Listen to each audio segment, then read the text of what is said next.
بسم اللہ الرحمن الرحیم۔ پروگرام مذاکرہ، محمد اصغر یزدانی آپ کی خدمت میں۔ علماء کرام موجود ہیں، سوالات کچھ آئے تھے، ان سوالات کا جواب قبلہ بخاری صاحب فقہ سے متعلق سوال ہے کہ کیا خاتون جب گھر میں سب محرم ہیں تو اپنے سر کا وہ کپڑا، چادر، دوپٹہ جو ہے اس کو اتار سکتی؟ گھر میں سارے محرم ہیں؟ ہاں سارے۔ تو پھر تو کوئی محرم سے پردہ نہیں، نہ باپ سے پردہ ہے، نہ بھائی سے پردہ ہے، نہ شوہر سے پردہ ہے، لیکن شوہر کے بھائی جو ہیں، دیور، جیٹھ، ان سے پردہ ہے۔ یعنی اگر محرم ہیں، ہم محرم ہیں تو پھر تو گھر میں اگر دوپٹہ اتار کے بھی، مطلب جس طرح ہماری خواتین کی پریشانی یہ تھی جو ظاہر مجھے پڑ رہا ہے، انہوں نے یہ پوچھا تھا کہ اگر ہم دوپٹہ اتار دیں تو کیا رحمت کے فرشتے نازل ہوتے ہیں؟ نہیں، مطلب اپنے گھر میں، وہ گھر ہے نا جس میں گھر میں محرم ہی ہے، ٹھیک ہے، کہ محرم کہتے ہیں اس کو جس سے پردہ نہیں ہوتا، ٹھیک ہے نہیں، تو ایسے لوگ ہی ہیں گھر میں محرم ہی ہیں تو پردہ اٹھا سکتے، لیکن چونکہ اس سے ایک ذرا اچھا ہے جو کہ ہماری مشرقی تہذیب اور وہ کہ باپ بھی گھر میں ہو تو بیٹا بھی جوان ہو، دوسرے تو پھر بھی کچھ نہ کچھ اپنا گریبان ڈھانپ کے رکھتی ہیں، تھوڑا اوپر دوپٹہ لے کے رکھتی ہیں، لیکن آج نظر فقہی کوئی معاملہ نہیں ہے۔ نہیں، مقصد ان کا مقصد یہی تھا کہ دوپٹہ عام طور پہ ہماری خواتین جو ہیں وہ گھر میں نہ بھی لیا ہو تو کوئی حرج نہیں، کوئی حرج نہیں۔ قبلہ آپ سے سوال، وہ بڑی درد مندانہ انداز میں ہماری وہ بہن جو ہے وہ بات کر رہی تھی کہ ہم تو سوچ سکتے ہیں، ہم تو فکر کر سکتے ہیں، ہم تو پریشان جو ہے ان حالات کو ہو کے جو ہے وہ دیکھ کے ہوتی ہیں اور ہونا چاہیے، لیکن ہم کر کیا سکتی ہیں؟ کیا فرماتے ہیں آپ؟ خواتین تو بیچاری بندہ خدا کار ذہن بھی کر سکتے، کار ذہن بھی ہے، تعلیم دیں، سمجھائیں، اپنے بچوں کو سمجھائیں کہ یہ دنیا میں کیا ظلم ہو رہا ہے، کم از کم یہ کام کر سکتے ہیں۔ اور اگر ممکن ہو تو اپنے گھر کی، محلے کی، کمیونٹی کی خواتین تک یہ میسج پہنچا سکتی ہیں، وہ ان کو پہنچانا چاہیے۔ جی ایسا ہے کہ رسول پاک کی جو حدیث ہے کہ ظالم کے ہاتھ کو ہاتھ سے روک دو، یہ پہلا مرحلہ ہے، اور جس میں انہوں نے کہا کہ یہ تو مردوں کا کام ہے، حکومتوں کا کام ہے، ٹھیک ہے۔ دوسرا مرحلہ یہ ہے کہ اگر تم ہاتھ سے نہیں روک سکتے تو زبان سے روک دو۔ اس زبان سے روکنے میں خواتین حصہ لے سکتی ہیں۔ اس کے بعد ہے کہ اگر زبان سے بھی نہیں روک سکتے تو دل میں تو ظالم کو برا کرو، مظلوم کے ساتھ اظہار محبت رکھو، تو لہٰذا یہ آخری دو مرحلے ہیں، ان میں تو خواتین کر ہی سکتی ہیں۔ اور آج کے زمانے میں یہ ہے کہ اگر کوئی خواتین جو ہیں وہ ای میل کر سکتی ہیں، وہ کوئی سوشل میڈیا پہ جا کے بات کر سکتی ہیں، وہ جس طرح جہاں سکول میں ہے، کالج میں ہے، یونیورسٹی میں ہے، یعنی میڈیا میں ہے، جہاں جو ظلم کے خلاف آواز کر سکتا بلند، اس کو کرنا چاہیے۔ اور کلکم مسئول وکلکم راعٍ عن رعیتہ، ہر بندہ جو ہے مسئول ہے، اس سے پوچھا جائے گا اس کی ذمہ داریوں کے بارے میں۔ تو ظاہر ہے کہ یہ جو حدیث کہہ رہی ہے کہ من اصبح ولم یہتم بامور المسلمین فلیس بمسلم، تو اس میں کیا صرف مرد شامل ہیں یا عورتیں بھی شامل ہیں؟ یعنی جب مسلمان مسلم کہا جاتا ہے تو عورتیں مرد سب شامل ہوتے ہیں۔ تو یعنی جو بھی شخص مسلمان صبح کرتا ہے اور دوسرے مسلمانوں کے امور کی اہمیت نہیں دیتا، اس کو غور نہیں کرتا، تو پھر فلیس بمسلم، وہ مسلمان نہیں ہے۔ تو ظاہر ہے کہ اس سے بھی فقہی طور پر یہ تو نہیں کہا جا سکتا کہ وہ بندہ کافر ہو گیا ہے، لیکن جو ایک حقیقی مسلمان کا فریضہ ہے وہ یہ ہے کہ دوسرے مسلمانوں کے حال و احوال سے غافل نہ رہے، اور ان کی جو ظلم ان پر ہو رہا ہے اس کی فریاد پر پہنچے اور ظلم کے خلاف احتجاج کرے۔ السلام علیکم۔ السلام علیکم علامہ صاحب۔ جی وعلیکم السلام۔ جی میں مسز احمد جرمنی سے بول رہی ہوں۔ ایک تو چھوٹا سا آپ سے سوال کرنا ہے، بہت ہی اچھا پروگرام ہے آپ کا۔ ایک تو یہ کہ جو آج کل فلسطین کے حالات ہیں اور اس پر اسلامی حکومتیں بھی ساری خاموش ہیں، اور مغربی جو حکومتیں ہیں وہ تو بالکل ہی ان کے ساتھ ہیں، ظالمین کے ساتھ ہیں۔ میں یہ پوچھنا چاہتی ہوں کہ ہم لوگ یہاں پہ گھر میں بیٹھ کے صرف تکلیف میں ہیں یا کچھ کر نہیں سکتے، عام لوگ ہیں ہم لوگ، ہماری اس وقت کیا ذمہ داری ہے؟ ہم کس لیول پہ ان کا ساتھ دے سکتے ہیں مسلمان ہونے کے ناطے؟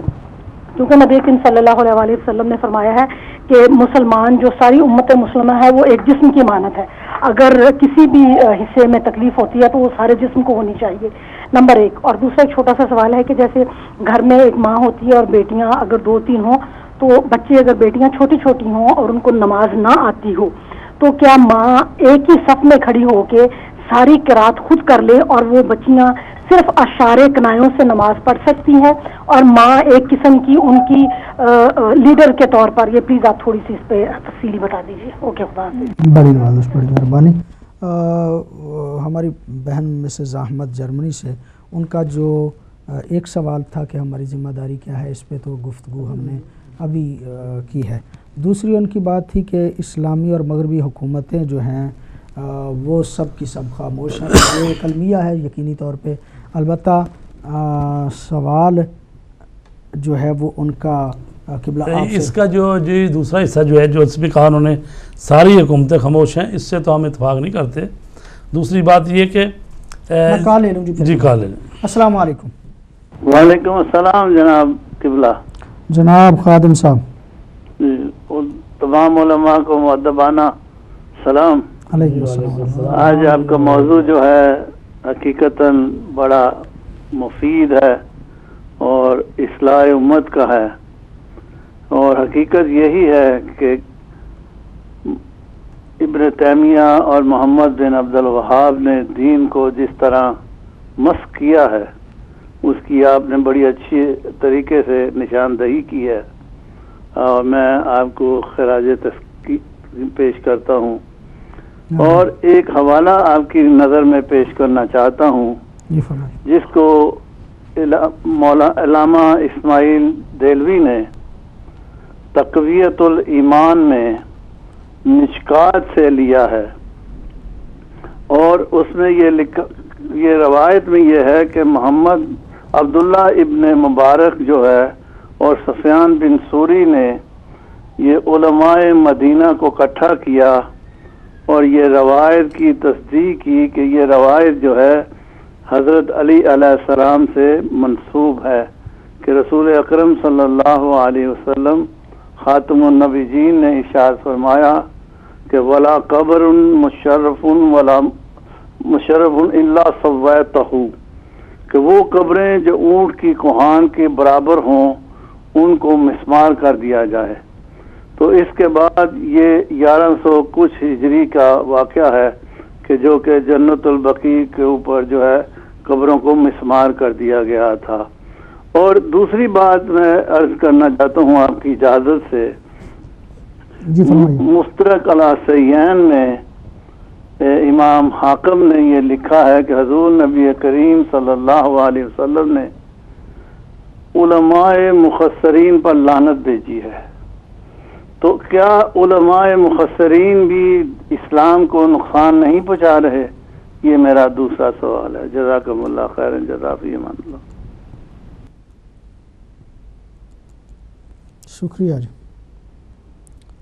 جی. آپ قبلہ فرما رہے تھے مغربی حکومتوں اور اسلام. جی ایسا ہے کہ ظاہر ہے کچھ حکومتیں امریکہ اور اس کی جو ہم نوا حکومتیں وہ تو یہ کہہ رہے ہیں کہ جی اسرائیل کو دفاع کا حق حاصل ہے، اور وہ یہ تو کہہ رہے ہیں کہ جی حماس کی طرف سے فلسطینیوں کی طرف سے راکٹ نہیں آنے چاہیے، اور یہ نہیں کہتے کہ بھئی کہ اب ملک بھی ان کا تھا، قبضہ بھی ہو گیا، اور اس پر 22% کہا تھا انہوں نے کہ جی 22% رقبہ جو ہے فلسطین والوں کو دیں گے.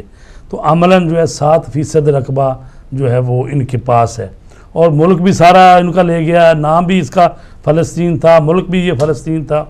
تو لہٰذا اب حملے بھی ان پر کر رہے ہیں، اور جو 3 آدمیوں کا جو انہوں نے بہانہ بنایا تھا کہ جو ہمارے قتل ہو گئے ہیں، اور اس کی نہ کسی ذمہ داری لی تھی، کس نے کیا کیا کیا، خود سے ایک وہ سازش کا وہ زمینہ ہموار کرتے ہیں اور بعد میں شروع ہو جاتے ہیں. تو جو پچھلی جنگیں ہوئی ہیں اس میں بھی کس کا قصور تھا؟ تو یہ نسل کشی کر رہے ہیں فلسطینیوں. ساری اسلامی حکومتیں خاموش نہیں ہیں؟ نہیں، ایسا نہیں ہے، بلکہ ایران کی حکومت مسلسل بول رہی ہے، اور اس پر انہوں نے یوم القدس کا جلوس جو یہ نکلتا ہے، امام خمینی نے اس کا حکم دیا ہوا ہے، اور پوری دنیا میں جو جمعہ کے اتنی بڑی تعداد میں اور اتنے منظم اس دفعہ جلوس جو نکلے ہیں پہلے کبھی نہیں نکلے. اور اس کے بعد یہ ہے کہ پوری مسلمان ملکوں کی اسلامی پارلیمنٹ جو ہیں ان کے سپیکروں کا اجلاس جو ہے وہ تہران میں بلایا گیا ہے اسی مسئلے پر. تو پاکستان کے وزیر اعظم نے بھی مذمت کی حد تک، ہاں جی وہ بھی بیان انہوں نے دیا تھا. تو باقی جو مسلمان ملک ہیں وہ تو بہرحال کہہ دیتے ہیں کہ چلیں ہم اتنے ڈالر دیں گے، اتنے لاکھ ڈالر دیں گے.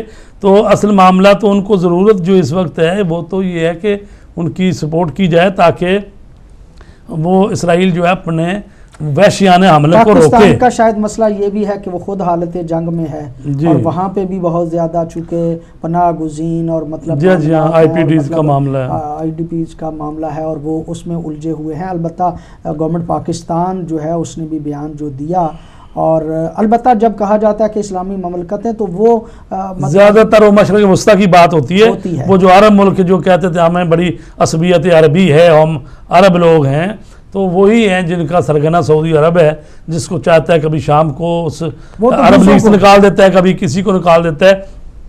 وہ جو مرسی کی حکومت آئی تھی تو اس کو بھی انہوں نے ختم کروایا، اور وہ جو سی سی آیا ہے وہ شام میں مصر کا اس کو $5 ارب انہوں نے دیا ہے سعودی عرب نے. تو بہرحال چونکہ جیسا آپ نے بھی کہا کہ یہ سانپوں کو جو دودھ انہوں نے پلایا ہے یا ان بدماشوں کو جو پال رہے ہیں، تو وہ یقیناً ایک دن انہی کی طرف آنے والے ہیں سعودی عرب. اور یہی جو ہے جہاں سے اسلام چلا تھا وہاں کے لوگ جو ہیں انہوں نے خانہ کعبہ کو بھی ہائی جیک کیا ہوا ہے، اور مقامات مقدسہ کو بھی اور اسلام کو بھی. خدا ان کی ہدایت کرے اگر قابل ہدایت ہیں، وإلا ان کو نیست و نابود کرے. بہت عرصہ ہو گیا، اب 90 سال تقریباً ان کی حکومت کو چکے ہیں. فقہی سوال، بچوں کو نماز سکھانے کے لیے اگر ماں اونچی آواز سے نماز پڑھتی ہے اور چھوٹی بچیوں کو ساتھ میں رکھتی ہے اور وہ اشارے کے ساتھ ان کے ساتھ نماز پڑھتی رہتی ہیں تو کیا؟ کوئی عرض نہیں. اگر نابالغ بچیاں ہیں تو ساتھ والدہ کے وہ رکوع و سجود کی نارملی ہمارے گھروں میں کوئی عرض نہیں ظاہر. وہ جو نماز جو ہے صبح کی مغرب شاہ کی وہ تو پڑھ ہی سکتی ہے 2 رکعت پہلی اونچی آواز میں بچوں کو سمجھانے کے، لیکن زور اثر کی ظاہر ہے وہ آہستہ ہی پڑے گی، لیکن وہ عورتوں کی جماعت عورت کروا سکتی ہے. مطلب ویسے اگر بڑی بھی ہوں عورتیں ہیں تو عورتوں کے لیے پیش نماز عورت ہو سکتی ہے، صرف یہ کہ مردوں کے لیے نہیں ہو سکتی. خادم صاحب نے سوال کیا اور اس میں انہوں نے ایک بات کی جو مجھے سمجھ آ سکی، وہ یہ تھی کہ علماء مفسرین پہ مکسرین نہیں، مفسرین میرے خیال نہیں، مفسرین بھی کوئی ہو سکتا ہے، مکسرین ہے. مکسرین پہ اگرچہ علماء مفسرین کی اصطلاح بھی علماء مفسرین پہ، چونکہ یہ بات بہت پرانی ہو رہی ہے. اچھا ہاں کہ علماء مفسرین پہ انہوں نے لعنت کی تھی، تو کیا اس کے حوالے سے مطلب مفسر کا مطلب ہوتا ہے جو کسی چیز کی وضاحت کرے، تفسیر کرے. تفسیر بالرائے کرنے والے جو ہیں، مطلب بسا اوقات ایسے مفسر بھی ہو سکتے ہیں کہ جو تفسیر بالرائے کرتے ہیں. تو اگر تفسیر بالرائے کرتے ہیں، شخص دین کو الٹا، چونکہ یہ روایت وہ لے کے گئے ہیں پیغمبر گرامی صلی اللہ علیہ وآلہ وسلم تک کہ وہاں پہ پیغمبر گرامی نے ارشاد فرمایا یقینی طور پہ من فسر برائیہ